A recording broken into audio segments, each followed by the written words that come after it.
Welcome to No Clip, the podcast that's like a book club for people who don't think that books reward them enough for being good at them. I'm Chad Rutherman. And I'm Andy Kinnick. And today, we're going to be talking about Snowboard Kids 2. Dun, dun, dun, dun, dun, dun, dun.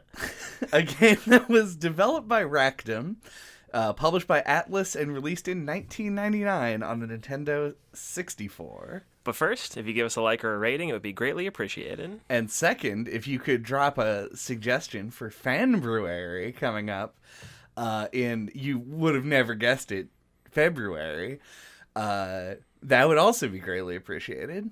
Mm-hmm. We want them. Snowboard Kids 2 is honestly, so I didn't know that much about Snowboard Kids before we actually played this. So I'm surprised to be saying this. Snowboard Kids 2 is a kart racing game. Yep. Developed by Atlas published by Atlas. Mm-hmm. So there was a name that I was surprised to see. Atlas. On a game that I thought was going to be like SSX Tricky, but actually it's more like Diddy Kong Racing. Yeah. So I was surprised by a lot of things when we booted this game up. And you race and you win the races. What are we talking about next time? Yeah, I thought that I said that it's a kart racer at the end of the last episode, but... Yeah, but I don't listen to... Me? Yeah, anything that you say. And definitely not the episodes. Yeah, so I suggested this one. This is a childhood favorite of mine. To a degree that I feel like I didn't really realize. Like, I obviously really liked the game as a kid and remembered it and everything. But it's a game I revisited in, like, college and was surprised how, like, much I remembered every single thing about it. Like, it was really ingrained in my head. Mm-hmm. So it's kind of like a stealth, nostalgic favorite of mine, if that makes any sense. Yeah, it's like a game that you liked a lot. Yeah, but then I kind of forgot that I liked it so much. I guess that makes sense. I wouldn't be able to name any examples because I think that if I would, they wouldn't actually be examples. Yeah. So yeah, it is a phenomenon though. It's something I can definitely believe. Mm-hmm. I don't like kart racing games.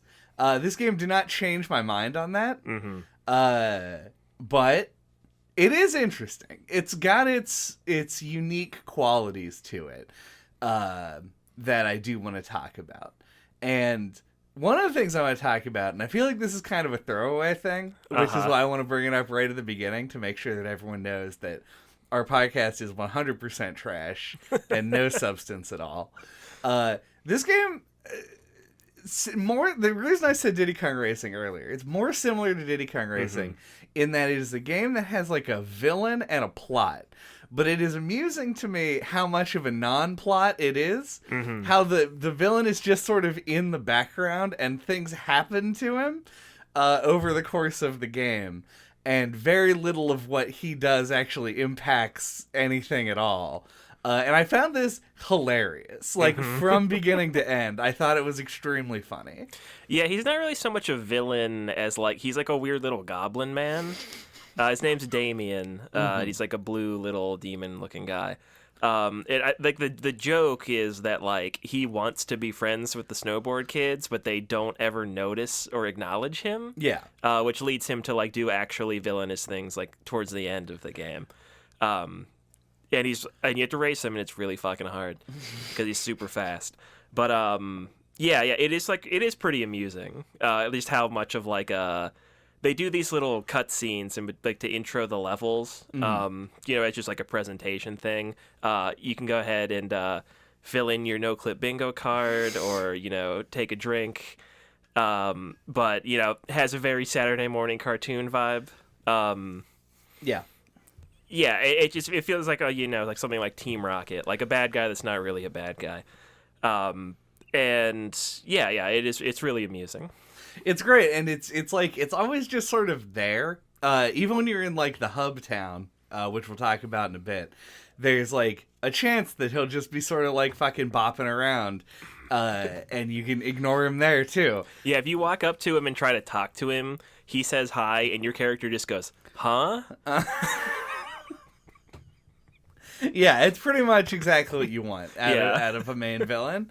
But yeah, I thought the subversion there was extremely good because of sort of the style of game this is. Another game that we played this year that I'm going to reference weirdly is Ape Escape. I get big Ape Escape vibes from this as well.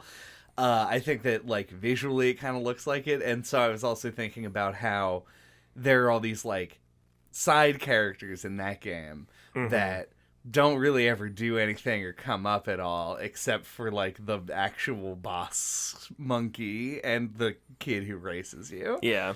So there's a lot of like, it's one of those things where like it introduces these things and then it takes it in a different direction, and I appreciate that because one, I didn't expect there to be a plot in the snowboarding game at all. And two, it just sort of works. Like, the writing works in a way that I was sort of surprised by. Yeah, and I'm glad this came up right away, because I think it's one of the things that, like, made it stick in my head, is there's, like, a lot of little presentation things like that I think give this game, like, a sense of place, or, like, a little bit extra to its, like, presentation, and it makes it feel, like, less arcadey.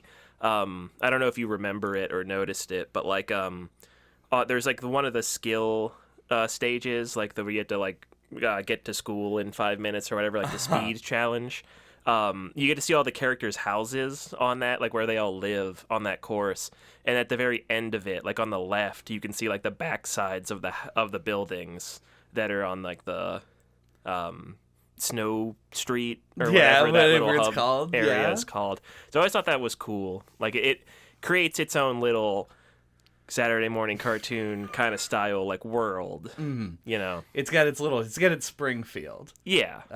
It famously not a Saturday morning cartoon. No. A weekday evening cartoon. Yes. Yeah, no, and that's I think that stuff kind of works. Like, I think the presentation of it, the fact that it has a little bit of a plot and a little bit of a world, and actually builds around it, is very cool and nice. I don't think I'm not gonna come in here and say that like, hey, the game really like has interesting characters that have a lot of development and stuff. They have characters that all fit into sort of like a little stereotype, and they do things. And is his name Slash? Yeah, he's like the mascot character. Yeah, like the big main spiky dude. hair. Mm-hmm. Yeah.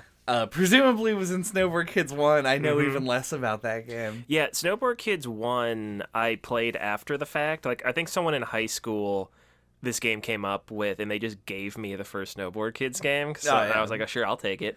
I think most of the same characters are in it, but they all have different clothes on. And it is... Blasphemy. Yeah, I know. Change those designs. But yeah, it is much more arcadey. It's mostly just races and no like extra stuff to it. So I found it to be pretty disappointing. Yeah, it's and this game does have, it's like the meat and potatoes of this game, and probably what we'll end up spending the most time talking about is the racing. But it does, in a very late 90s kind of way, shovel in a lot of like these extra things. Think like the minigame house in Mario Party and like the Shy Guy thing. Variety was the name of the game at the time. The Chow Garden or whatever from Sonic Adventure. Yeah. Like, it is that like level of just like, what else can we do with these mechanics? Ape Escape had a fucking racing game. This game says, well, we'll do like a speed challenge and a trick challenge, which makes sense. I wish a little bit that they had peppered those things into the main story a bit. Yeah, I think you're supposed to, like... There are a couple of spots that are like clear difficulty spikes, I think. And I think you're supposed to then, when you hit those walls, think like, oh... Like, I'll go learn how to do tricks better at the trick game. Or, like, I need to learn how to go faster and turn better. So I'll do the speed challenge. So I think it's supposed to be a little bit more self-directed. But, yeah, it would be nice for the game to call more attention to it. Yeah, that or, like... Because what I'm imagining is, like, if you did 3 races and then you do a trick, like, one that's, like, get as many points as you can or something. I think would be more interesting. Kind of the way that Tony Hawk broke it down, where it'd be like levels with goals and then tournament levels. Yeah. Something like that, where every once in a while it just had you do something that focused on a particular element.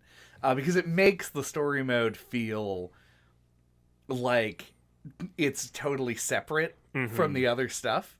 And I don't know. It's not like that bad, but it's something that I did think about, where I was like, I would look at those options to look at and go, I got other stuff to be doing right now. Yeah, it is easy to ignore them for a big chunk of the game. And you do have to beat them to beat the game. But yeah, they are very in the background. Yeah. So I don't disagree with that. Hubtown? Hubtown. Yeah, the Hubtown.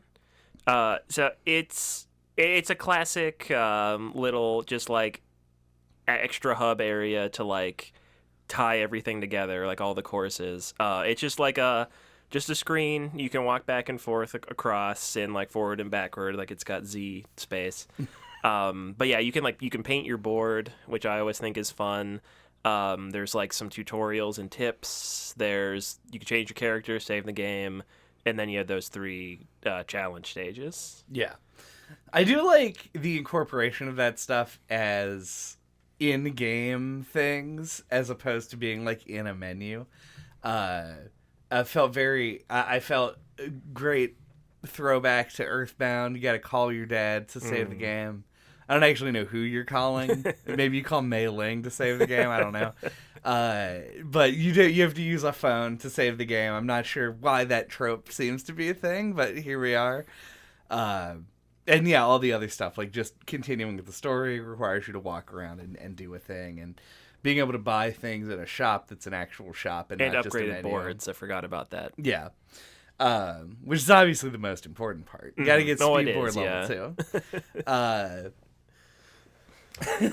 But that stuff I think landed well with me, and it was something where I was just like, this automatically, I know, raises a point in Andy's perception of a game. It's like, oh, it's got a Hubtown. Love that shit. Yeah, and I like that each of the, well, not each of them, but the trick games and the like the board shop like have the extra characters of like Mr. Dog and Coach, who's a penguin. And once you beat certain challenge stages, like you can use them in the store in the multiplayer to race with, which is fun. Yeah. The is Mr. Dog. So we're gonna tell you this is Mr. Dog part of the podcast. So Mr. Dog is everywhere. First of all, he's just like, he runs the board shop, and he's also the one who gives you a tour of the town. Is Mr. Dog also the 2D dog in a hot air balloon? I think so, yeah. So Mr. Dog also saves you when you fall off of the cliff. There's something deeper going on with Mr. Dog that we aren't privy to. I think it's just that he owns like the ski resort or like whatever. Like I think he just like, he's like a Tom Nook or something. I think like he just owns everything. That makes sense. And I think the 2D hot air balloon dog, the Lakitu of this game, is just like supposed to be like a little robot thing that goes and picks you up, and not like literally him. I will note, I ended up, because you have a character select at the beginning of the game, and you can change characters by going into the school. And the characters have stats. At the beginning of the game, it doesn't actually explain that to you. You just pick a character. And I went with Wendy, which I realized was the right choice as I played through the story and realized that she's secretly the main character. Because she's like the inventor person who ends up making like a shrink ray. She's like the Dexter. Or the Jimmy Neutron or whatever. Or like the Futaba. Yeah. Yeah. She's got that kind of thing going on. And so I honestly, it was very weird for me to try and like piece together what the fuck this game was, because it does go from Snowboard Kids 2, where you snowboard down a mountain in the snow, very quickly to no snow. Now there's a shrink ray, and you like snowboard in like somebody's room, and all of this other stuff, possible robot hot air balloon dog. There's a lot of like weird just shit in the game that really muddies the water of like what it really is, what's really going on behind the scenes at Snowboard Kids too. Yeah, yeah, it is really like has big 90s energy. Yeah, there is just like a lot of like weird creativity. Like, yeah, I didn't think anything of it because I played this as a kid, but the second level is like a beach. Yep. Like Turtle Island or something, I think is what it's called, which has got a great song, a great track that plays. But yeah, and you started playing it, and you were like, I noticed a distinct lack of snow. I was like, oh yeah, like 50% of the stages don't have snow, like at least. Yeah, no snow required. There's some. These are.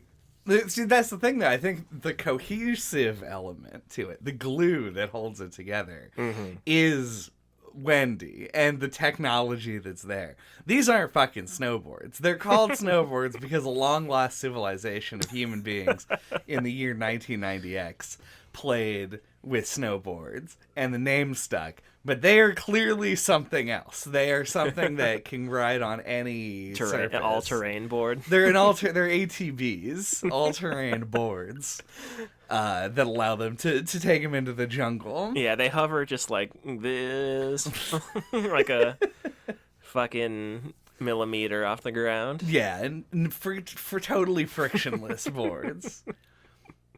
No, that would be. We could pick that apart. I was thinking about doing it, but I realized how stupid it would be. Yeah. But I do want to mention that there are like areas in some places where there's water, and the way that your character interacts with water, I feel like is a coin flip every time. Like there's a stage with a waterfall, and you go down it, and then you land in the lake, and you kind of go on top of the water.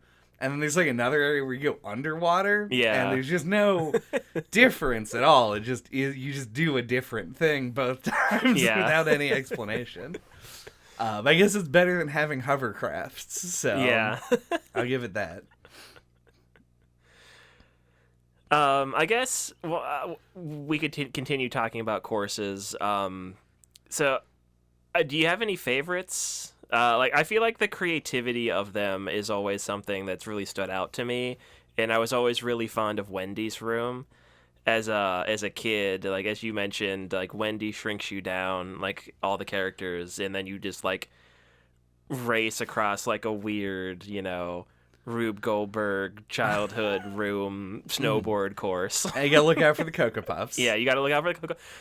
I'm glad you called that out, because there's a course in Mario Kart called like Choco Mountain or something like that, and there's these big boulders that fall. And I feel like literally everyone who's ever played that game refers to them as Cocoa Puffs. And it seems like it's also something that the developers of Snowboard Kids did, because it's literally Cocoa Puffs falling. Yeah, there's like a chocolate cereal obstacle in this game. Yeah, it's like the exact same thing. It felt like a little reference. It could be. It very well could be. I love that you asked that question. I also hate that you answered that question. Because that was your answer? It's gotta be, right? Like, if I talk about if I go into mechanics, I'm gonna open a whole other can of worms. I don't want to open it right now. Yeah. It's itching to be opened, but it'll get there. It'll get there later. As far as stages go, I actually... a brief story time. Back in like 2005, 2006 era, I used to play a lot of Counter-Strike Source. But I was terrible at Counter-Strike Source, and so were all of my friends. If any of my friends are listening to this, we sucked. There's nothing that I can do about that now. But we were teens, and that's why we were bad. So what we would do is we would play our own little game modes, and we would base them around these custom maps that you could download on a website that was called FPS Banana. And I don't know why it was called that to this day. But there was a whole genre of stage that were called Rats stages, where you just were... They made big recreations of regular-sized stuff so that it felt like you were a little thing running around in a big room. And I fucking loved those. They were all really cool, and some of the maps were even well designed. And so I've had this like long-standing love of the like amazing journey get shrunk down a plot narrative thing. And so Wendy's Room obviously gets my vote. Mechanically speaking, I fucking hate Wendy's Room. Sure. But we'll get into that in a slight bit. And otherwise, I don't know. There were a lot of stages. I want to make the same joke that I always make. That it's a snowboard game, so obviously there's an ice world. Yeah. And there's like a jungle, and there's like a dinosaur level, and there's a fucking space level. Yeah, you didn't get to it, but there's like a haunted house level and a couple other things. I changed my answer. The haunted house level is my favorite level. Yeah, it's right after the space one. Okay. But yeah, it's just like it hits all of the bases that you expect, and I think that Wendy's Room just ends up standing out because it is the most unique of them. Yeah. So I do like that one. Yeah, I really like Linda's Castle as well, and Turtle Island was always a childhood favorite. Yeah.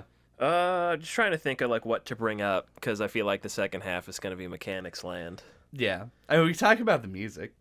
That's true. I did want to touch. We talked about them a little bit already, but like the challenge stages, just like, I guess you didn't.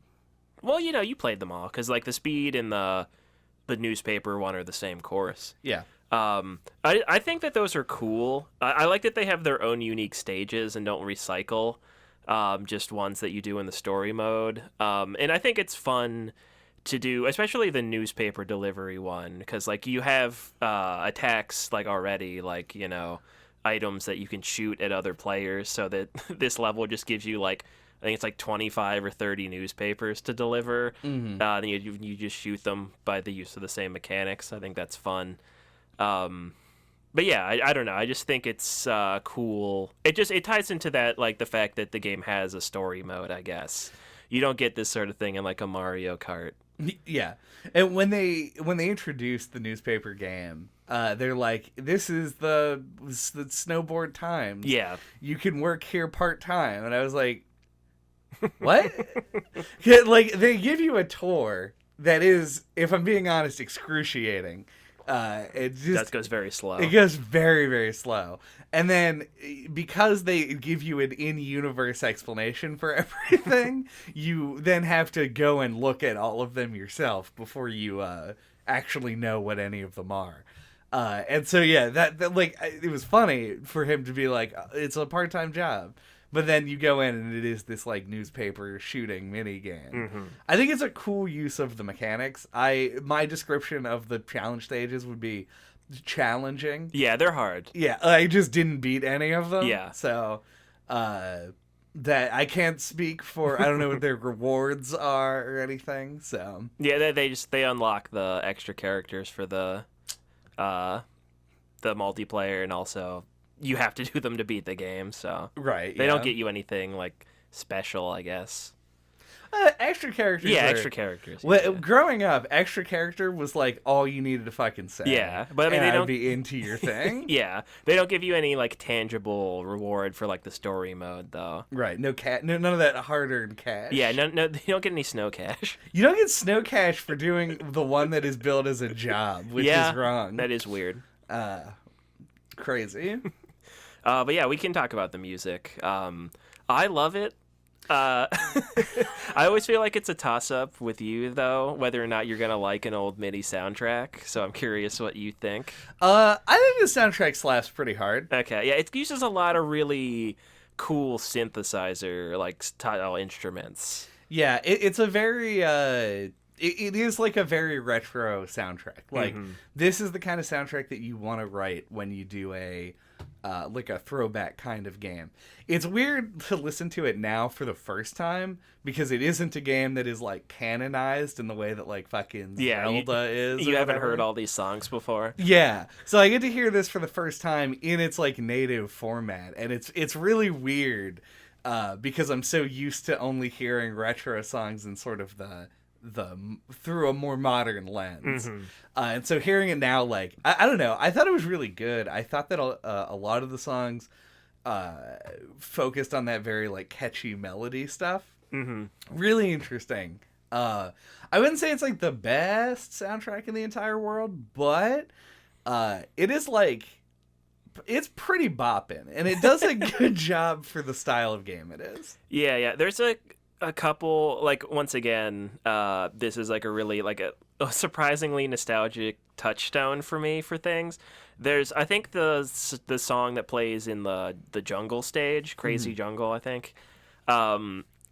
Like I remember, like I listened to these like video game music compilation videos on YouTube when I work sometimes, and there will be a song and I'll be like, oh, this kind of reminds me of that song from Snowboard Kids. Like it's weird. Yeah, like if it has like a similar like organ or like keyboard sound effect to like this game, I'm always like, oh yeah, that's like kind of like Snowboard Kids. It's got kind of a Snowboard Kids vibe. Yeah. So I agree it's not like the best of old soundtracks, but like it is like weirdly memorable, I think.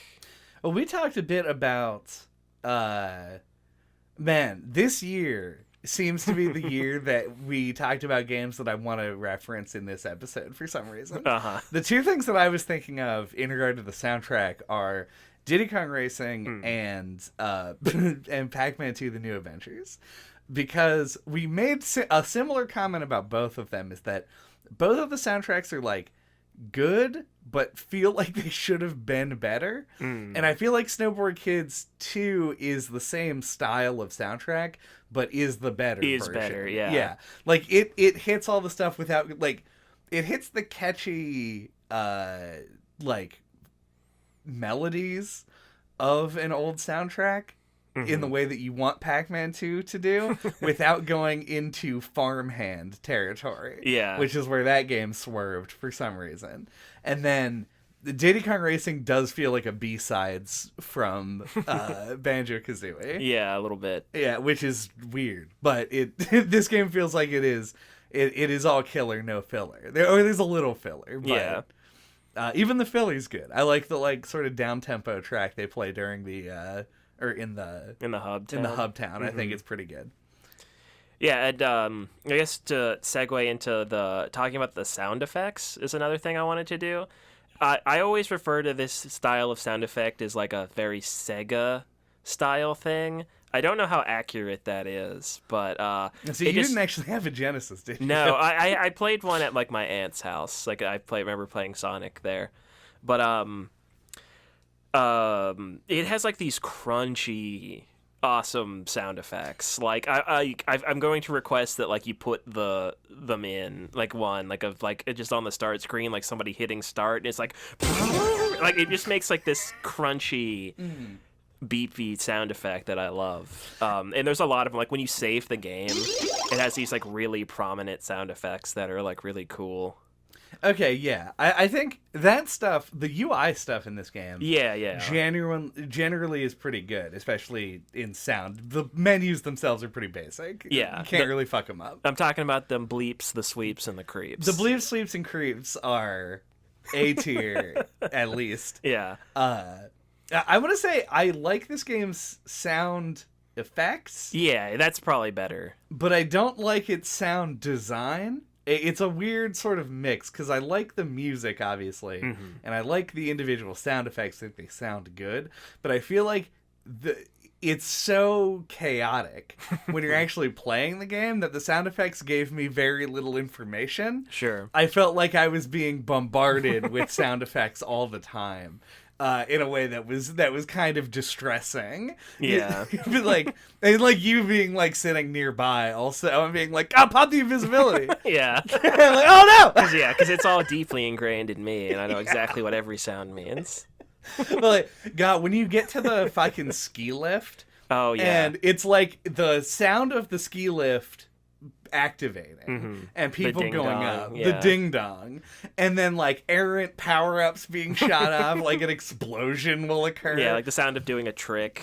Yeah, people smacking into the walls. It's like, damn, this is like, it is just so explosive. There's so much happening. Yeah. I think that if the game was like, and the game itself isn't that insane. Like, it's not like there's that much going on at once. It just felt like loud in a way that was kind of strange for it. I don't know. Yeah, I could see that. And it might even tie into that, like kind of what I was mentioning. Like they're really crunchy, and like there's just like they're very like powerful sound effects, and I feel like they just made them all like that. Yeah. Fuck. Shit. I think we could probably round out the presentation stuff. Yeah. And talk about the visual design a bit. Yeah, that's a good thing. Yeah, because I find it to be very funny. It's classic N64. Like, no one knew how to make things that didn't look like this in 1999. So you gotta lean into it. Yeah. Everything's very blocky and chunky and full of polygons. And but it has this style that is, you said Saturday morning cartoon, so I'm allowed to now. The curse has been broken, the seal. It is very cartoony. Everybody has these exaggerated features, and like the thing that they are known for is what is like the biggest thing. Slash has his big spiky hair. Tommy has like a bandage on his nose, and his nose is like the size of Neptune for some reason. Wendy's like a nerd doctor inventor kid and has giant Coke bottle glasses. Yep. It's like really evident what is like the important thing about the character designs, and I think that ends up working really well with the limited polygon space. I don't know if the words I just said even mean anything. No, I think it makes sense. Yeah, it's got that classic, like, big heads. Kids love characters with big heads, and they have giant noses, you know. Yeah, it is all very, like, it's a nice style. Like, it feels like very, like, well-developed, like, visual style. And I remember the manual came with like the classic like character bios, and like they have like a nice illustrated look as well, like in the guide, right? And it has a lot of charm, you know. It reminds me a bit of like the going from like Chrono Trigger to Chrono Cross, where you had like the Toriyama illustrations that ended up being like pretty well realized in the promotional material and stuff. And then looking at the PlayStation version, everybody's like got those angular joints and stuff. I can imagine that the illustrated versions of the kids from Snowboard Kids 2 look a lot more coherent than their in-game models do. Yeah. This is a weird thing that you just made me think of. And I don't know if it's like my own biases or what, but do you find that generally like things on the PlayStation looked more like triangular and like angled, like more polygonal than stuff on the N64 did? I feel like there must be a reason for it, but yeah. I just think that's interesting, because like when I think that, like, I think this game actually like looks pretty pleasant. Like it's obviously aged, and there's like weird jaggy edges on stuff, and like, you know, but like I don't know, it's still like the cartoony style I think really still makes the game look nice today compared to like other things from the time. Yeah, it reminds me of other games like that do hold up in a weird way. This honestly to me looks like a weird cross between whatever PlayStation game you are currently thinking about. Yeah, like Crash or Spyro, like even the ones that look good. Yeah, like they like the characters look very like pointy. They do look very pointy. Yeah. And I think that if you mapped it out on a spectrum, it would be like the Crash over here, and then Snowboard Kids in the middle, and then like Banjo on the right. Yeah, that's it seems fair. It's like somewhere in between those things, and it like pulls it off because of its art direction, like the way that it's been made. Even though the art direction is like kind of inconsistent in the way that like all things were in the 90s. They were just like, this has got to be the, you know, we bring in the dinosaur here, obviously, and it's gonna clash a little bit with the like 9-year-old kid on a snowboard, but that's just how we do it. It looks like it is maybe from a different video game, but here it is.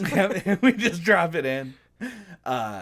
And it's got those good trees that are No, just yeah. two flat sprites put on an axis. In like a cross shape. Yep, Yeah. I love those.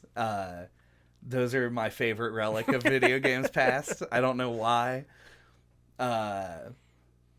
Yeah, I don't know. I enjoyed looking at it. I can say that much. I thought the looking at it part was maybe the least painful. Yeah. There's a lot of fun like visual details too, like in like the different courses and stuff. Like in like Linda's castle, there's a giant statue of her. And like yeah, different things are like sprites. So like you go through like there's like a dining hall or whatever in that, and like all the tables are like sprites. Yeah, and stuff. Like yeah, there is like an old game kind of charm to like how they had to pull everything off. Mm-hmm. And I think that it largely works. The big thing that it mechanically affects is that those obstacles that are sprites tend to be... I mean, honestly, it's beneficial because they're actually more forgiving.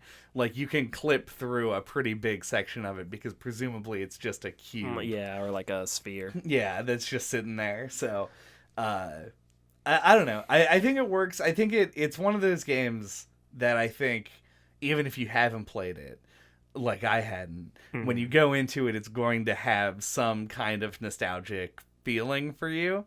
If you played this era of games, this is a game that you put in and you go, wow, that sure is. That sure is an N64 game right there. Yeah. Right down to the, like, I don't think the controls in this game are awkward. I think that they are a classic N64 control scheme where it's like very analog stick centric. Like everything has to be, if you even think about looking over at the D-pad, you are drunk. Yeah.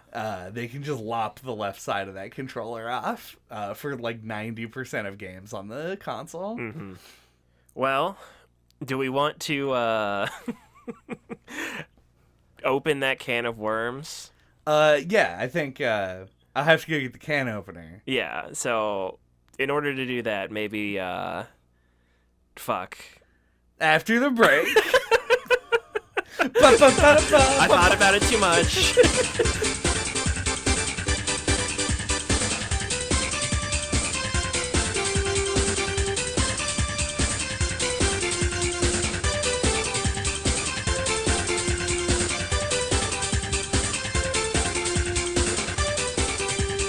Welcome back.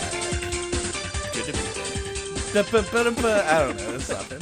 That's probably a song that just played. They're going to be like, damn, knock it off. There's a lot of good choices for songs, but I do feel like that has to be what goes in the middle. It's like... But I'll leave that up to you. All right. Well, I'll do some research and we'll figure it out.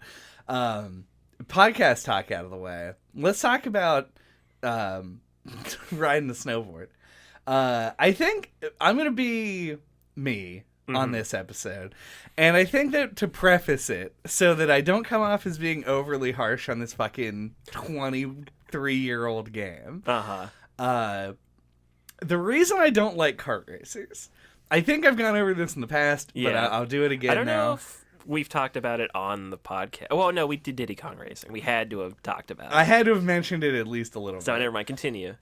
My problem with kart racers is that I consider games like Guitar Hero or like Hotline Miami among my favorite games ever made.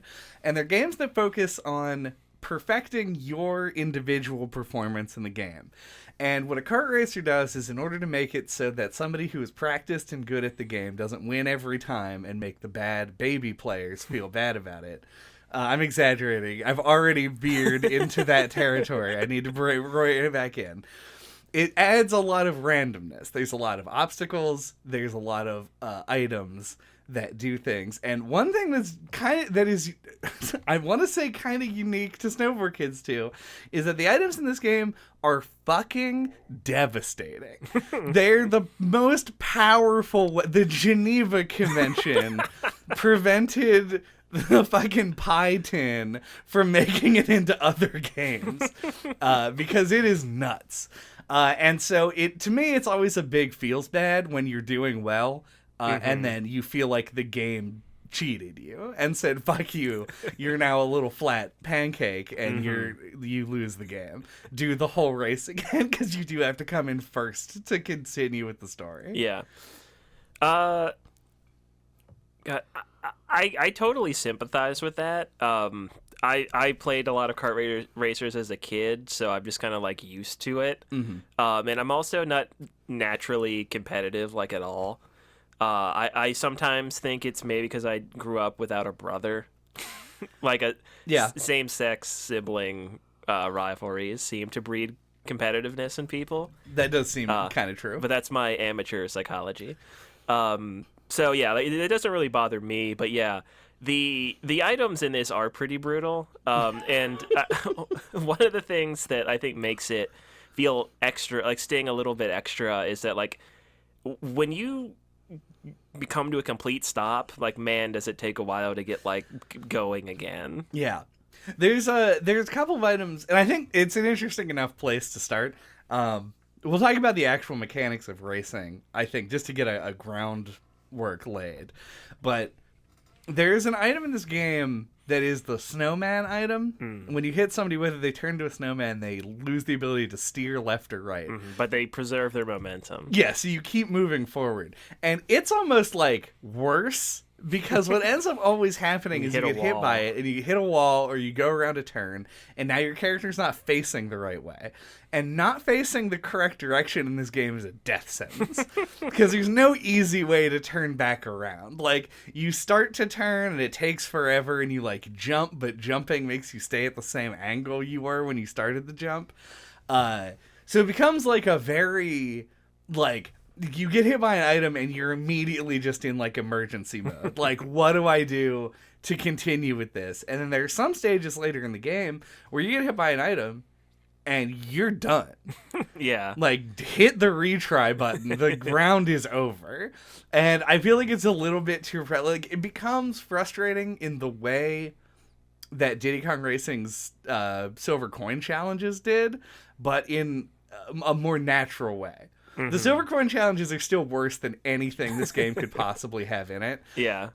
But this is like a similar level of frustration where I feel like I'm doing way more than what the game would normally have asked me. Yeah. It's gonna be hard for me to comment on that because like I just am so familiar with the game. Yeah. Because like I was trying to think about this versus like Mario Kart. And we'll say Mario Kart 64 because that's its contemporary.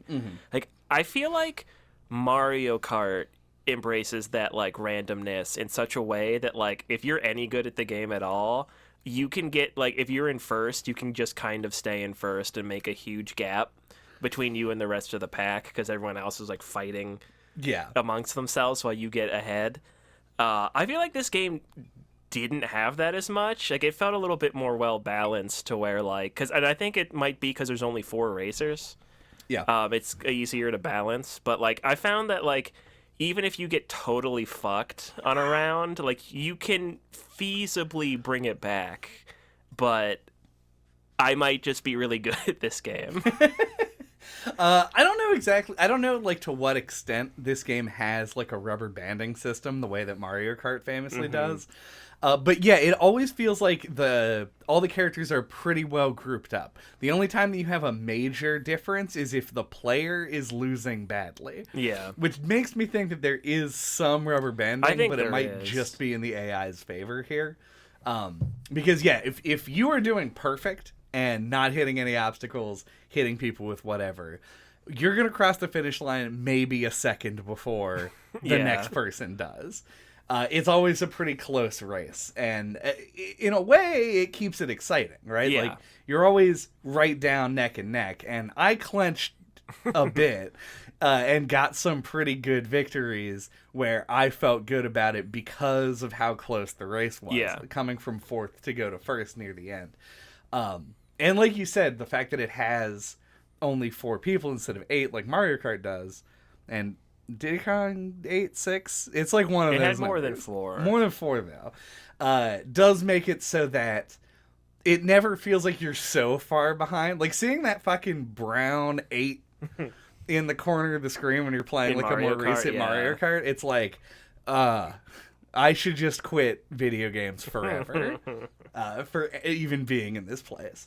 In this, you're just like, I'm like 2 good power-ups away from winning this race. Yeah, there are times when you play it, and like at the end of the first and the second lap, and the beginning of the third, even like you'll be in like 3rd place, and like you can still like win. Like you'll go from first to 3rd to 4th to 2nd to 1st. You know, like you'll jump around a lot. Yeah, and I think it's weird because I think it works better in the single player mode because we played a multiplayer match. Yeah, we only did one. Yeah, we picked the trick stage, which is not a normal race course. I didn't know at the time. Yeah.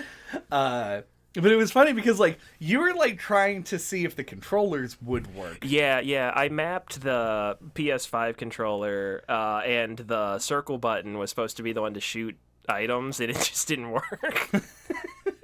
But anyway, yeah, I was trying to test the controllers. Yeah, he was like trying to test the controllers, and it was the first time I had ever played Snowboard Kids 2. And so we were in 3rd and 4th place. So as far as I was concerned, we were having a 2-person race. That was just me versus you.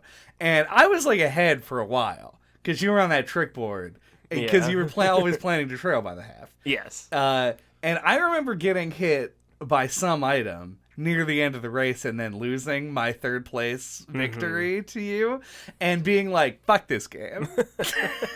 Yeah. Starting out in the multiplayer is not... That's getting thrown in at the deep end. It really is. Yeah. Because the brutality of the items just increases in potency when a human being is using it. Yeah, especially like the parachutes, the pie tins, and AKA. I think the icicles. Well, okay, I did want to tell this story. Good.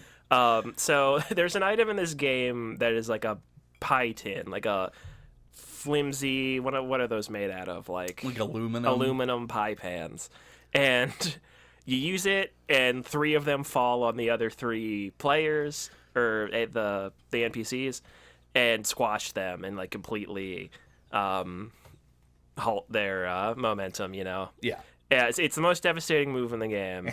And when we were kids, I don't know where this came from. I think my dad made it up. I don't remember because he used to play this with us. And we called it the Waffle Stomper.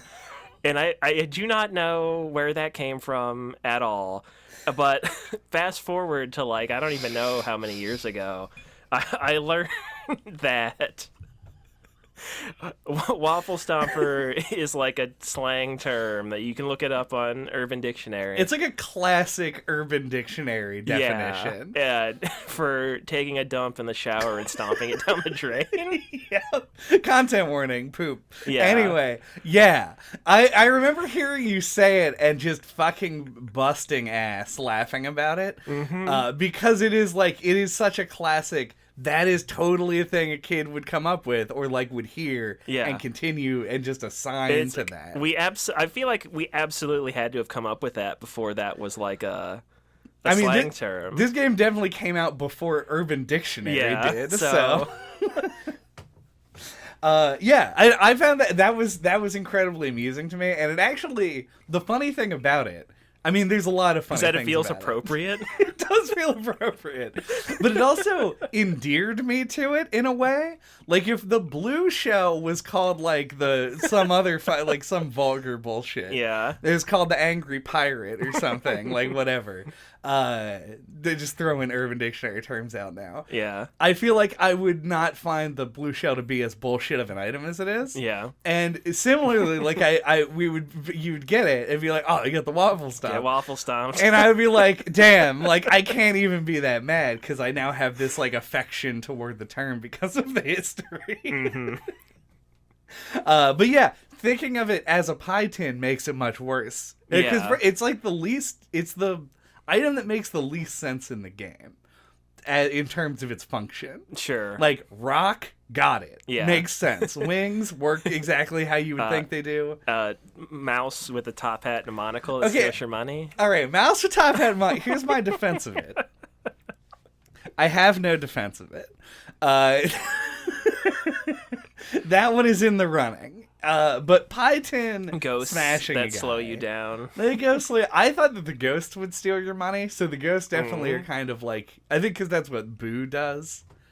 That is true. Yeah. Yeah, and that's just me taking from other media there. I don't know about that mouse though. It's got a very Don Bluth energy to it. He does kind of. Yeah. Yeah. Yeah. I like there. There's some like variety in the items that I like. There's certain ones like the bomb and the icicle where you're punished if you use them too close to the person because you'll just run into them and get hurt. I think that's interesting. I guess those are the two that I would call out, and they both do the same thing. So you can shoot bombs backwards, and I didn't test whether or not you can do that with other items. Right. There's I mean, there's a little bit of nuance. I think like the biggest issue that the game has is that it has a lot of overlap. Yeah. The bomb in the ice, the hand that just like slaps them over. Yeah, which is very satisfying to use. Yeah, but also the parachute kind of does the same thing. They follow a similar trajectory. I do want to say the rock is funny to me when you compare it to what this game's contemporary is with the fake item box in Mario Kart 64, because they both have this like stealth element to them that I find really amusing. Like in both games they were like, nobody's just gonna run into this because they're driving around and not paying attention, so we gotta like trick them in some way. So I found this to be The rock is way more devious than the fake item box. Yeah, the rock, you're always trying to find like the best places to put it. Like if there's like a narrow corridor, you just drop it right in the middle, drop it right before the ski lift, drop it, in place like right before an item or right behind an item box. Yeah. It so just kind of obscures it a bit. Yeah. So yeah, it is one of those ones where you end up thinking about it a lot when you have one. Like, where am I gonna drop this? That's okay, but that's the items of the game. I think the items are somehow both like I have an affection for them because they're almost like funny in how strong they are in game, but they're also like it is like maybe one of the worst elements of its design because it just feels so brutal to get hit by them. Yeah. It feels very unforgiving, and especially when you're playing in single player, it's like it feels like it's not in your control, and that's what hurts it for me. Yeah. It could benefit a lot from like I don't remember what Mario Kart they added this in. But when Lakitu puts you back on the track, if like you hit A right away, you'll get like a little boost. Yeah. Like something like that like through like skill to play, you could circumvent. Yeah, you could take a little bit of the sting off. Yeah. I agree with that. I think something like that. The game needs and this is where we can talk about the basic sort of like racing mechanics. Like I feel like the game needs something more skill based in the sense of like I forget what it's called, like the power sliding in Mario Kart, drifting, like things like that in this game would do a lot because its main mechanic is that you can jump and do tricks. Yeah, and the jump is the way that you speed up. And that is kind of cool. I like that they make you do a jump where you can't turn in order to get back to top speed. But once you're at top speed, you're kind of just leaning left and right, and that's the extent of it.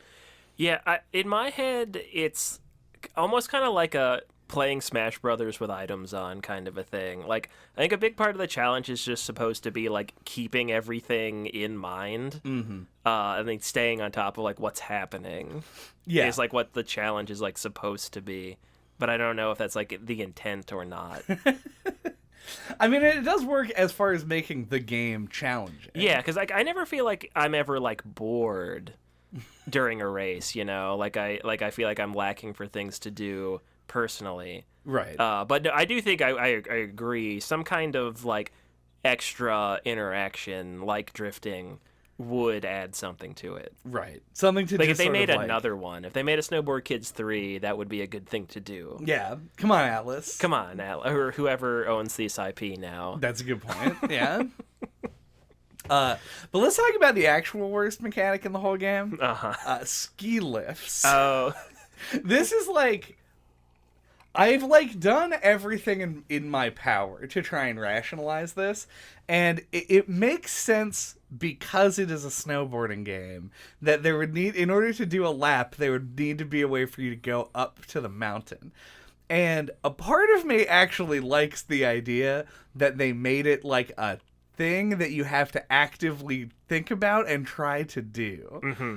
But it's such a weird mechanic for a racing game, because whoever gets there first immediately has a massive advantage over everybody else. Yeah. Because they aren't slamming into each other at the ski lift thing itself and, like, getting turned around or, like, running into rocks that the first place asshole put there.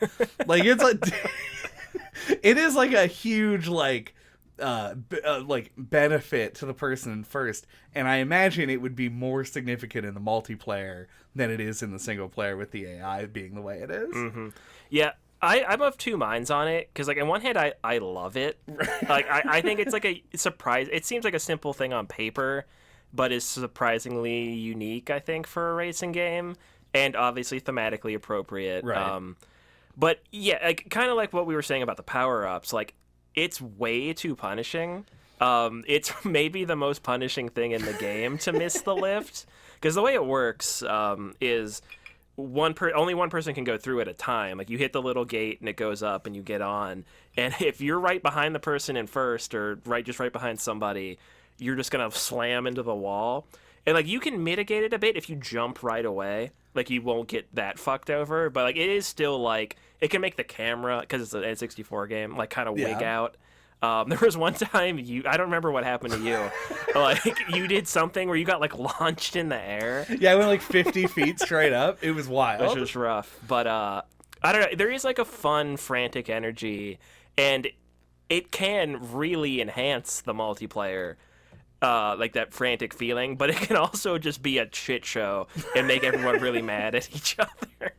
So it is very big, like, it's big swings to, like, positive and negative things, I think. Yeah. And I for one, I think that's interesting. Like, I'm going to applaud a big swing like that. Okay, I mean, absolutely. Like, for something as unique as it is, I can't wholeheartedly say it's shit. Take it out or whatever. Yeah, it could be made better for sure. Yeah, I think that if in multiplayer, like with human players playing, if they just smoothed it so that, like, multiple people could get on at once, I think that it would do away with the, like, element of being a feeling kind of horseshit. Yeah. Like, I even like the idea that at the end you have to identify which side the ski lift is on, or if it's dead center, and actually go into it, and being punished for not doing that, the same way you'd be punished if you just ran into a fucking wall. Yeah. But the just the element of, like, having to wait with the other racers there is, like, a little bit tough. Like, it's only a few seconds, but it feels like you're losing so much velocity by doing it. Yeah, it feels like the person ahead of you is getting way further ahead than they are. Yeah. Because they're in a load screen. Yeah. But to you, you're like, they're already, like, halfway through the fucking course. They're already going, yeah. They're already at the Cocoa Puffs. Yeah, they're already at the Cocoa Puffs. Never gonna catch them now. You're gonna have to waffle stomp them. Gonna have to waffle stomp them. That's the only way, as they go over the shortcut bridge. And I like that each one's different too. Like, they're all, like, the ones that are, like, the most different is, like, the turtles. Yeah. In the second stage. But yeah, each the one space stage has a teleporter. Yeah, it's a which teleporter. Is nice. So yeah, each one's themed, like, aesthetically differently, which is fun as well. If they do make a Snowboard Kids 3, they should have one that is running up to the Nightmare Headstone. Because it takes about the same time. The haunted house level. The haunted house level. Just one thing I wanted to go back and hit on items real quick. Yeah. I don't know if you engaged with this mechanic at all, but you can jump over attacks. It's really hard to do. Like, they do a little exclamation point flashes when you're gonna get hit, but it's so fast that it's really hard to do. But you can also, there's these little grab tricks you can do, and on the N64 it's on the C sticks. We played this on an emulator, Oh, so yeah. that could contribute to some of the awkwardness. We did not attempt to map a PS5 controller to an N64. Yeah. Well, I did do exactly that. Well, I mean, we didn't try and map it to a physical N64. Yeah. Our I didn't try N64 to- is just broken. Yeah, I didn't try to plug it into an N64. Yeah. But so you do these little grab tricks, and if you get good enough at this game, you have those twitch reflexes. You can see that an item's coming at you, jump and do a grab trick, and it'll hit it back to the person who shot it. And like, I think that's really cool. But it is way too hard to do.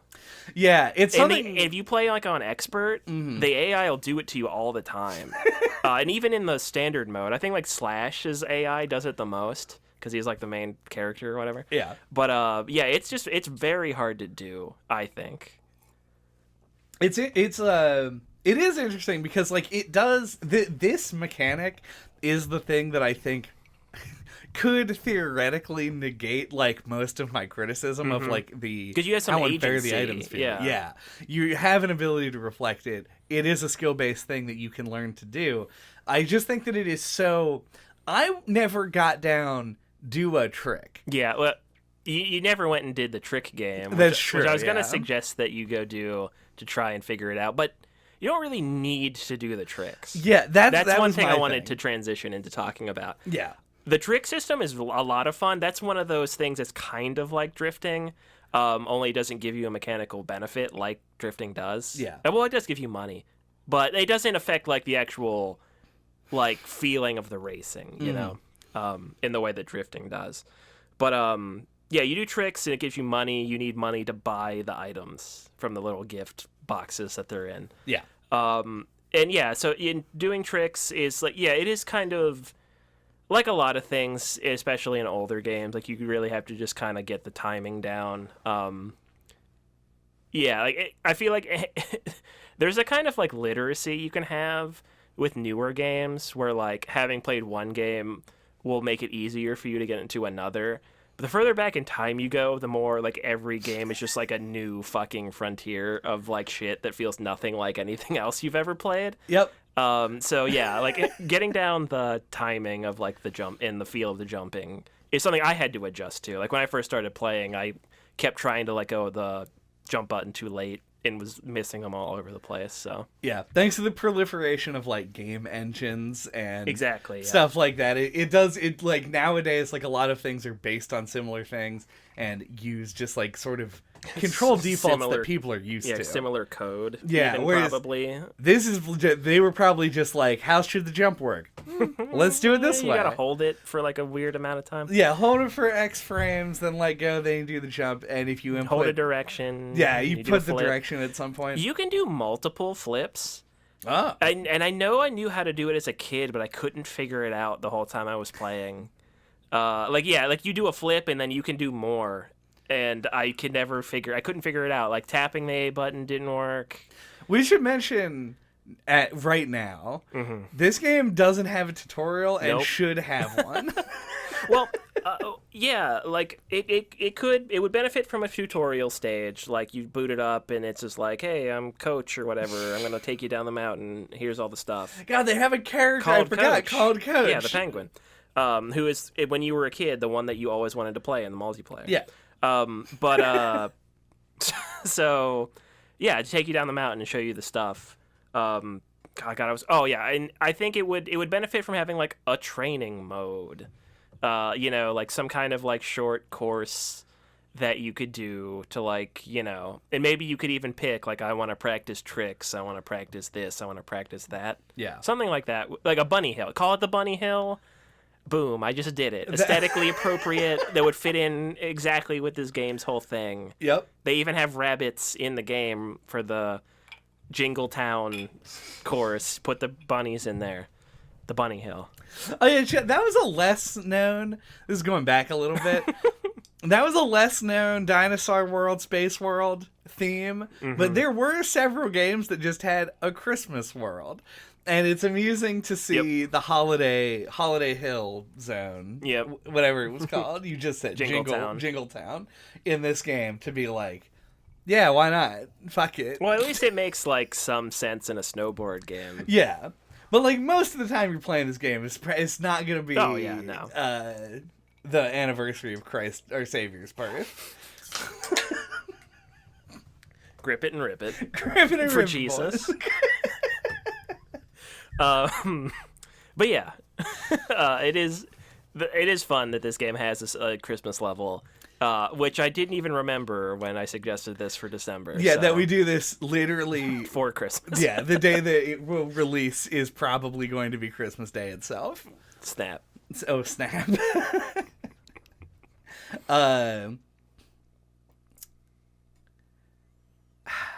So I guess this is probably something you're itching to dump about. But what do you think of the difficulty of the game?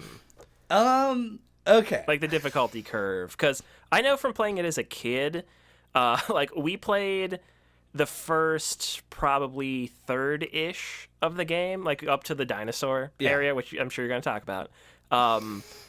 And rightfully so, I think. And we just got stuck, you know, because we're like 8 or whatever. Right. Or you're like 31. Yeah, or you're 31, you know, whatever, potato. And then we just played the multiplayer for probably like 2+ years. Mm-hmm. And then before we ever like kind of returned and actually beat that level and was like, oh, there's like 5 to 6 more courses. Cool. So yeah, like, it definitely has some spikes. Yeah, the boss stages are pretty hard. Like there's just certain things in the game. I think individual races aren't that bad, but the boss stages and the challenge stages are like pretty difficult. Yeah, after giving it time to simmer on this, I think I actually end up liking the difficulty curve of the actual stages. I think it's not unusual for a game of this era to have to not really, they don't have the experience of games like these in order to be able to tell the player when they should be doing what. Mm-hmm. The reward system in this game is bonkers. Like, you get like the amount of money you get. Yeah, they're like game 1. You finish the race and like, good job. Here's like fucking $8, whatever. 8 snow dollars. 8 snow dollars. And then like by the time you beat the 4th level, they're like, here's $70,000. I guess that seems about fair. And so you go through this like rapidly increasing price range. And so you'll get to the point where you can buy new boards pretty quickly. Mm-hmm. And I think like they need to say to the player, like at some point, like, hey, if you haven't yet, go upgrade your fucking snowboard, because the difficulty will start to scale. That space level, the first level after the dinosaur boss, is very, very hard as compared to the level immediately preceding it. That's a race. And I think that it's like, that's where the difficulty gets into like end game mode, like past that point where everything actually feels like it starts being really hard. But before that, I feel like it's very fair. I immediately lost my marbles when I was like, you have to win every race. But like, that was before I knew any of the other factors of the game. It's like the way the AI performs. I didn't even realize there were only 4 people at the time. That makes it a lot different. Like, yeah, of course you have to win. That's top 25%. Congratulations. That's a C. So that was like, it was like, I took a big trip with this one where I said, I think this might be a little bit bullshit, to now I kind of like it. And I think the big snags in this game, as with every time they try and put them into a kart racer, are boss battles.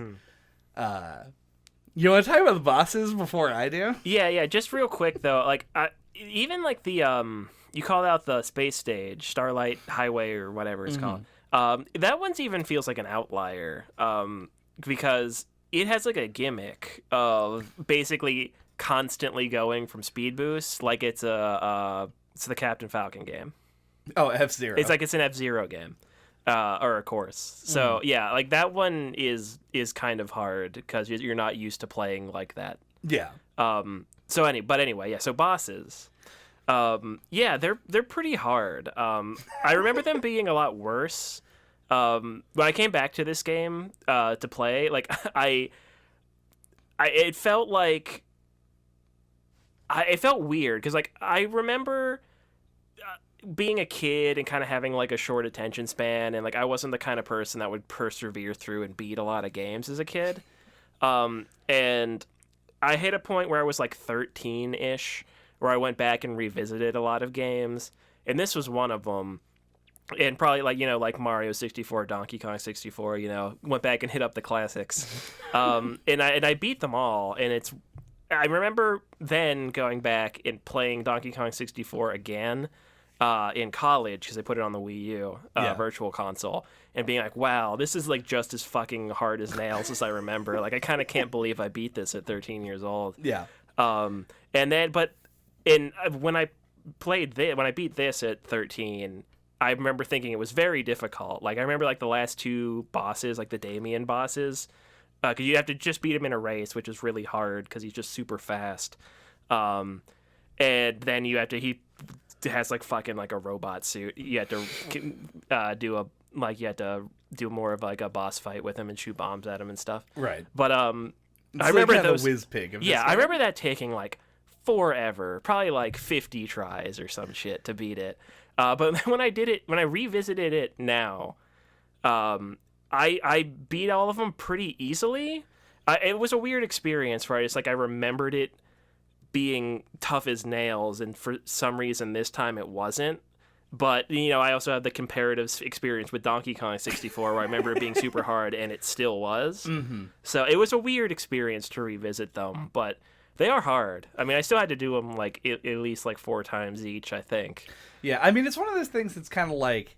It's like the latent... Something like a switch flipped in my brain, and I was just like, activate Snowboard Kids mode. Yeah, I mean, that exactly, right? Like, we talked about... I think it was... Maybe this was... I think it was Metal Gear Solid 2, but I could be wrong. Because it's a game that I've played through like fucking 10 times. Mm-hmm. It took me an hour to beat... what's his name? Fat Man? Oh, yeah, Fat Man, yeah. And it was one of those things where it's just like...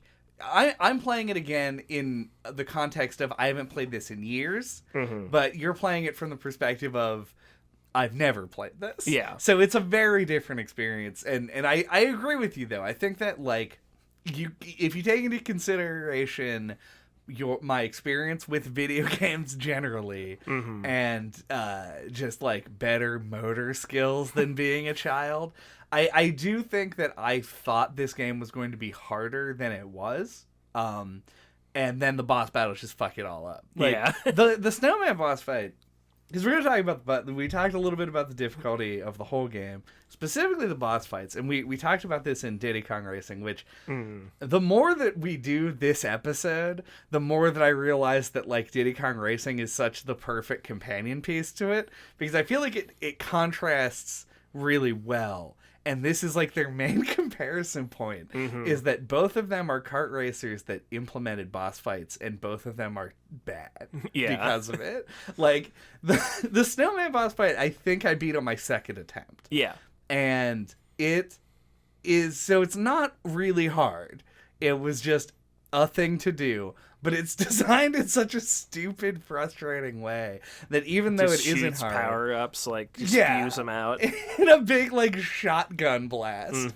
It just feels so slapped together. Like, it feels like a cheap boss, not in an unfair way, in like a we didn't want to spend a lot of money way. Yeah, and that's just weird. Like, your boss fight should be, if you're doing a boss fight, which I emphasize, you should not be doing if you're making a kart racer, should be like a point of excitement for the player, something big and exciting. That's where the money should be going.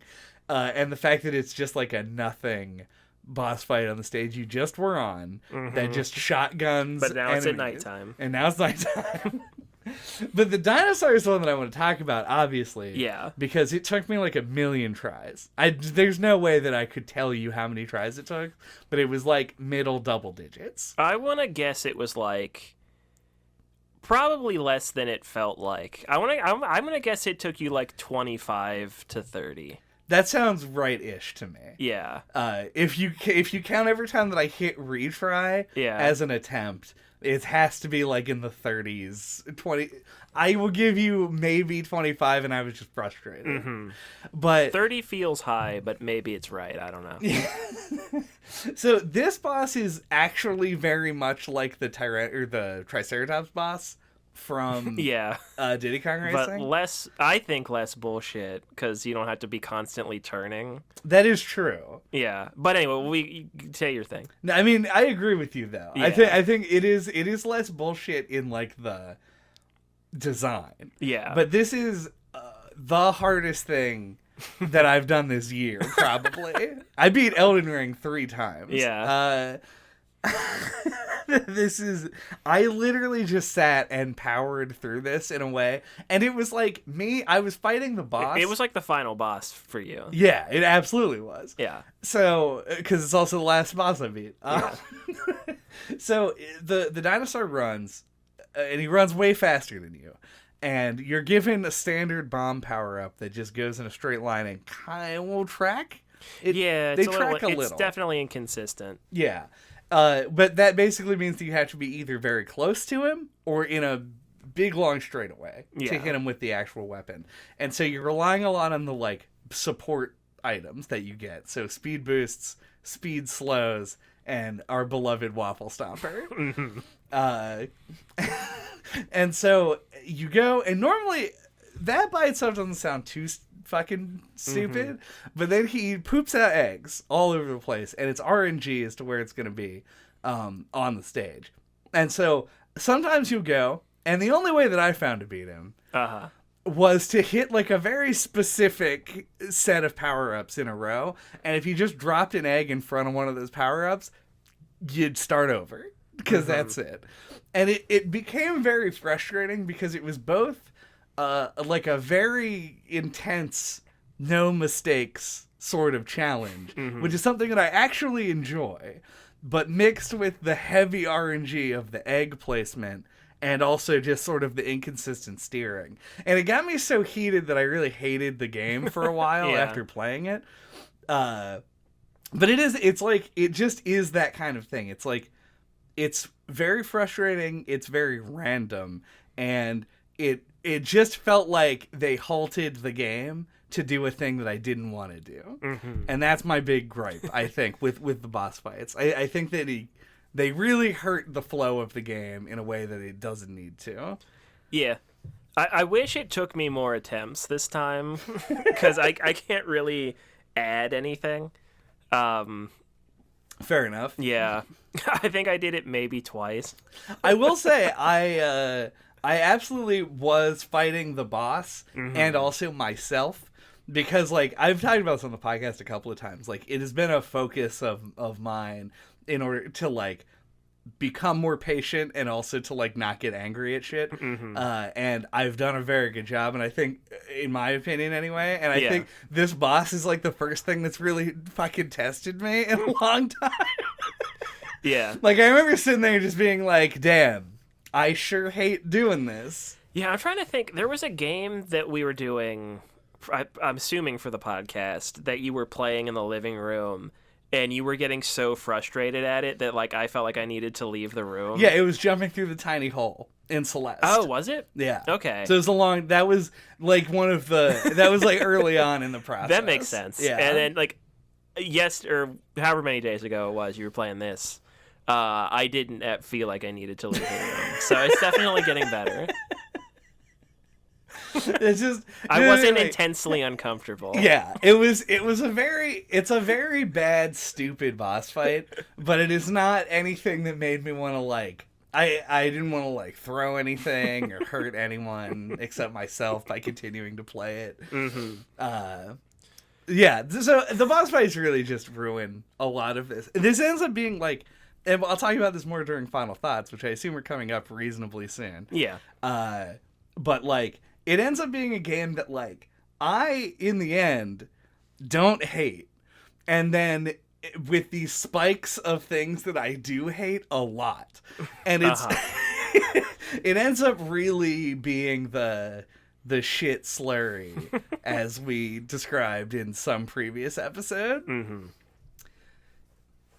Boo hiss. Fuck that dinosaur. Everybody fuck the dinosaur. Yeah. Yeah, I definitely know I felt similarly as a kid. Because like when I came back to this, I was like really dreaded the boss fights when they were coming up. I'm like, oh, here comes the snowman. Like, oh, here comes the dinosaur. And I'm really dreading Damien at the end. But yeah, I would... Oh, man, I'd like to see you attempt like 1 or 2 times. The Damien The thing? Damien boss fight, because it's so hard. But anyway, I guess the only other thing I had that I wanted to mention, and it's just like a random stray thing, is like there's like 2, maybe 3 stages that have shortcuts that involve you having to grind across a little pole. Mm-hmm. I don't understand. It's such a half-baked thing that's in the game. It's super hard to do. It feels like you have to be in like just the right pixel perfect spot to pull it off. And it's never worth it. Yeah, I to me, I feel like it was imagined as this being the payoff for using the trick board.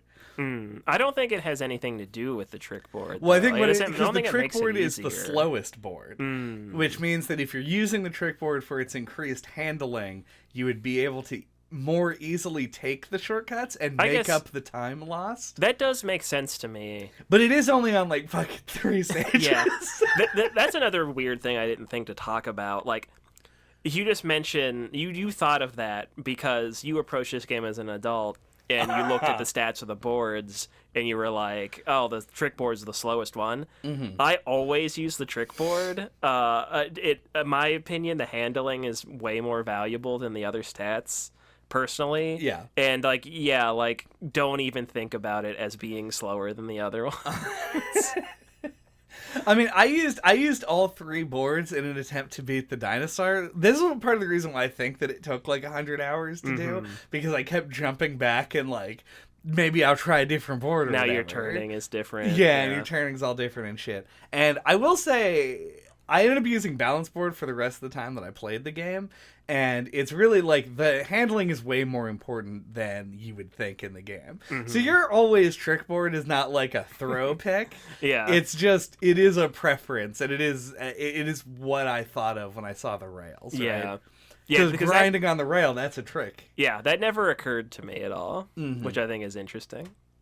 Yeah, I don't know. The game has a lot of hallmarks of stuff that were in games, and I think that like the shortcuts and stuff play well, honestly. They're a lot easier to see and use than most of the ones in other kart races. Yeah, they don't feel like they're super secret. Yeah, for no reason. Which is like a good and bad, right? Like, being able to take advantage of it, like make an educated choice when you're playing is better than just randomly. And they take more skill to do, right? Which is also, I think, a good idea. Yeah, I remember for some reason specifically a shortcut in Diddy Kong Racing in one of the hovercraft levels that was like so fucking hard to like actually go through it. Yeah. That I don't know why. I agree. I think having a little bit of skill required to do the shortcut, good thing. Yeah. Having that much skill, bad thing. Yeah, for sure. All right. Do we have trick board thoughts? My trick board thoughts are, as I've said multiple times, it's a childhood favorite of mine. There's so much about like the presentation and the music and the sound effects that are just burned into my brain. And coming back to it, I was very pleased that like it held up for me anyway. Like it still felt like familiar to control to me, and I was able to like to go through it pretty like enjoyably and smoothly. So yeah, like because you always worry when you revisit like an old favorite that you haven't played in a long time that it's gonna suck now. I've never worried about that at all. Listen to our last episode on Space Station Silicon Valley. And yeah, especially after playing that, I was like, oh man, a Snowboard Kid's gonna like suck ass. And in my opinion, at least, it doesn't. Yeah, I had a really good time with it. Yeah, it would have been nice to get to do a little bit more of the multiplayer, but it is what it is. It has this like a substantial campaign, which is unique for a kart racer at the time, and for my money anyway, I think this is better than Diddy Kong Racing. At pulling that off, like it's a little bit simpler. It doesn't quite go so hard with it, and I think it ends up benefiting from that. You can put the money in the places that matter a little bit more. So yeah, I think this is a fun. I don't know if it counts as a hidden gem, because randomly a bunch of people will know about it, and then other people have never heard of it before. So yeah, I think it's a fun, like maybe overlooked cult classic or something. That if you like kart racers or you like N64, PS1 era games, like it's definitely, I think, a cool one to check out. Yeah, and if you don't like kart racers, listen up. I don't like kart racers. This game didn't change my mind on that. I agree with you. I actually think this game, as much as it almost pains me to say it, I think this game is significantly... No. It's at least marginally better than Diddy Kong Racing. I think I hate Diddy Kong Racing more than I dislike this game. Which is a lot, because that's rare. That's an established studio that makes, good games that I've enjoyed. I think, to me, this ends up being like my Space Station Silicon Valley, though I feel way less strongly about it, because I think you wear a t-shirt every single day that says 3D platformers aren't dead, and on the back it says bring back 3D platformers, and so having one to play and having it suck as bad as Space Station Silicon Valley did was probably way more devastating. Whereas when I picked this up, I was like, I'm not gonna like this. As soon as I found out it was the kart racer, I was like, I'm gonna do my best to have as much fun with this as I can, and it allows you to have a lot of fun. Actually, I think this is a good game for the time, especially. And if you are a kart racing fan, I think this is one that you should go play if you haven't, because I think it's really eye-opening, to me anyway, like why Mario Kart is such a popular game when I don't like it very much. Like making good comparisons, like both good and bad, like here we did, like there's some things about this that I think are actually unique and very cool.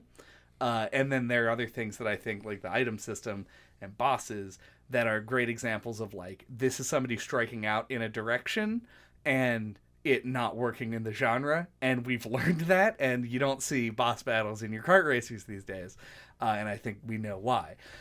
So yeah, I went in thinking that I would be medium on this game, started really liking it, then hating it, then cooling off and coming back around to liking it again. So I'm actually kind of positive on this at the end of the day. Even though like I don't want to play it anymore or ever again. It's not bad. It is cool, and I enjoyed the racing part of it. It was actually pretty fun when I wasn't being flattened. Thank you for listening to No Clip this week. What are we talking about next time? I'm so glad that you asked, Andy, because I'm excited to find out. Next week, actually 2 weeks from now, I'm actually very confused because of recording order, but eventually the next thing you'll see from us on this feed is going to be the world famous and hotly debated, as always, No Clip Awards, which will be coming out sometime early in the new year. However, we are then going to take a little bit of time, and then we're going to find out little baby break, and we're going to find out what you want us to play on Fan Brewery. So we will start amassing suggestions over the course of January, and we'll put an announcement up on our Discord and I guess Twitter. We'll find some way to push it out to people who aren't on the Discord of what games we're actually going to start talking about in February. And I don't know. I'm fucking excited. I loved February last year. Yeah, me too. And if you're in our Discord and you're listening, like, please leave suggestions as often as you want. Because we've been doing this podcast for a while now. So we plumb ran out of games. Well, not quite, but like there's just less stuff we're like dying to do. Yeah. So we're like much more open to suggestions, and we will get to them quicker than 6 months. Yeah. In these days. And yeah, and if you have listened to a few episodes and you think, oh, they never talk about anything I like, please make suggestions. Yeah. They honestly, like, the thing for Fanfare is, like, if it's a game that we probably wouldn't talk about, it's going to be way higher on our list of priorities because that's, like, we had, like, a whole scale. Well, maybe we'll explain it someday. Not right now. This is the end of the episode. There's no reason to. So, yeah, I would love to hear what everybody wants to hear about. And that. Until that time, you can get a hold of us. All of our contact information is on our website at noclippodcast.com or on splattershot.pro. There you can find links to our Twitter account, our email address, the YouTube channel, which contains all of our past episodes, including the one that we did just a couple weeks ago on Space Station Silicon Valley, the one on Diddy Kong Racing, and I mean, I think that's it. Sure. I mean, it's definitely the only ones that I think really compare here. Yeah. And of course, you can subscribe on iTunes and on Google Podcasts. And waffle stomp that like button. Oh, it's the only thing to do. If you waffle stomp the like button, actually, it is going to flatten every single person in the comment section. Mm-hmm. So, make sure you subscribe. Make sure you subscribe. To get back up to top speed.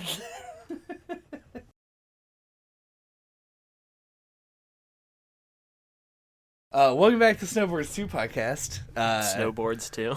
Welcome back to Snowboards 2.